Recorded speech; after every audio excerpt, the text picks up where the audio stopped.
plus, yeah, 5 feet's probably plenty. I probably don't even need 5 feet.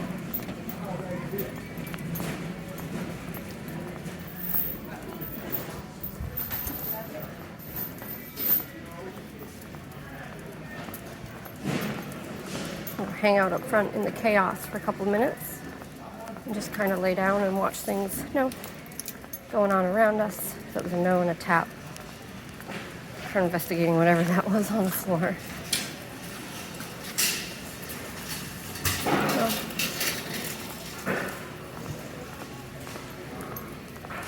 I don't know, maybe we'll just walk through this crowd up here and then we'll go hang out outside the door. It's super nice out.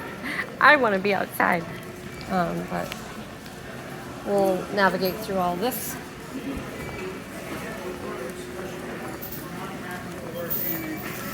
Maybe I'll do one stop before we head out the door.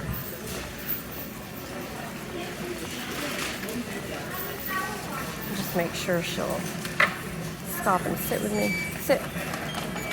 Good. Heel. Good. So we're in people's way, so we're going to keep moving. Customer needs assistance in self-checkout. I will get someone over there.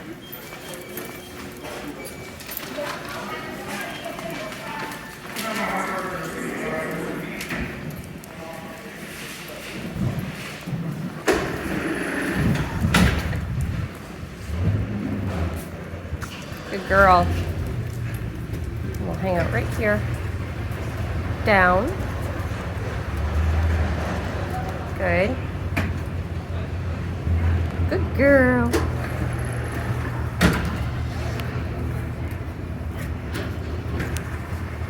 So we'll just, watch people coming in and out, loading their cars up and everything for a couple minutes. Just watch the world go around. Super important. Whenever you go anywhere with your dog, or maybe not even every single time, but if you can every time, spend a few minutes just doing this. And it gives you an opportunity to slow down and catch small moments of fixation, or your dog's having trouble coping, and just give them a little bit of feedback, help them disengage, build those coping skills. Huge, huge stuff. Build that impulse control.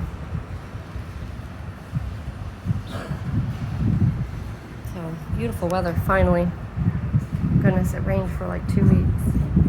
So we have a dog coming over there. I don't know if they're going to come in this door or not. No, they're not. So, but maybe we'll go walk by. Heel.